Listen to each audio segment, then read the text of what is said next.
దర్పల్లి మండలంకి ఐద్వా మహిళా సంఘం నాయకత్వం రావడం జరిగింది.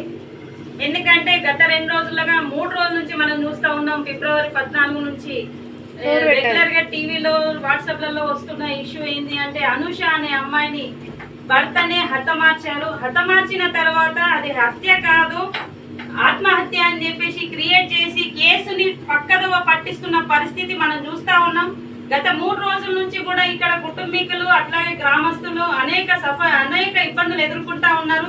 నిన్న కుటుంబ సభ్యుల్ని సిబిఐ ఆఫీస్ కి పిలిచి మీరు కేసు కనుక కాంప్రమైజ్ కాకపోతే మీకు డెడ్ బాడీ పోస్ట్ మార్టం చేసి మీకు ఇయ్యము అని చెప్పేసి బెదిరింపులకు గురి చేసిన పరిస్థితి కుటుంబీకులు మనకు చెప్తా ఉన్నారు.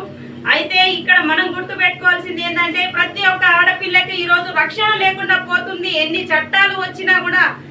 చట్టాలు వచ్చినా కూడా అవి అమలు జరిపే విషయంలో నిర్లక్ష్యం వహించడం వల్ల అనేక ఇబ్బందులు ఎదుర్కొంటున్న పరిస్థితి ఏర్పడతా ఉన్నది. కాబట్టి పోలీస్ సిబ్బంది ఏదైతే ఉన్నదో తమ కుటుంబాల్లో కూడా ఆడపిల్లలు ఉన్నారని గుర్తు చేసుకోవాలని చెప్పేసి ఐద్వా మహిళా సంఘంగా మేము గుర్తు చేస్తా ఉన్నాము. రేపు ఆ కుటుంబానికి న్యాయం జరగకపోతే ఆందోళన కార్యక్రమాలు ఉధృతం చేస్తామని చెప్పేసి ఐద్వాగా మేము పోలీస్ సిబ్బందిని హెచ్చరిస్తా ఉన్నాం. అట్లాగే ఇక్కడ గ్రామస్తులు చెప్తున్నది ఏంటంటే ఏదైతే భర్తకు తనకు మధ్యలో డిస్టర్బెన్స్ అయ్యి తనకు నష్టపరిహారం ఇచ్చిన తర్వాత కూడా నేను ఉండలేకపోతున్నాని నాటకం ఆడి ఇక్కడికి వచ్చి తనతో రెగ్యులర్ గా మళ్ళీ కాపురం చేస్తూ దాదాపు 16 లక్షలు 17 లక్షల రూపాయలు బాకీ చేసి ఈ రోజు అమ్మాయి ప్రాణాలు తీసినటువంటి పరిస్థితి.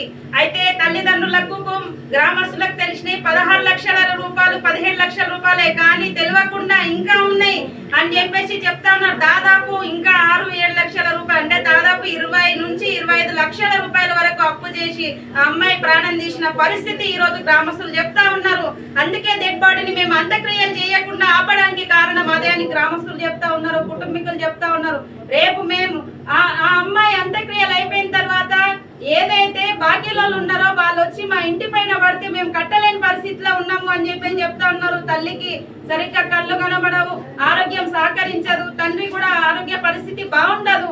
కాబట్టి దీన్ని దృష్టిలో పెట్టుకునే మేము ఈ ఆందోళన చేయడానికి ప్రధానమైన కారణము ఏదైతే 2 పిల్లలు ఉన్నారో ఆ పిల్లలు కూడా తన తండ్రి చెంతకు చేరాలి లేదా ఉన్నన్ని రోజులు వాడే పోషించాలి. తన ఆస్తిలో భాగం ఏది ఉన్నా కూడా ఆ పిల్లలకు కూడా చెందాలనేది ఇక్కడ కుటుంబము అట్లాగే గ్రామస్తులు డిమాండ్ చేస్తున్నారు.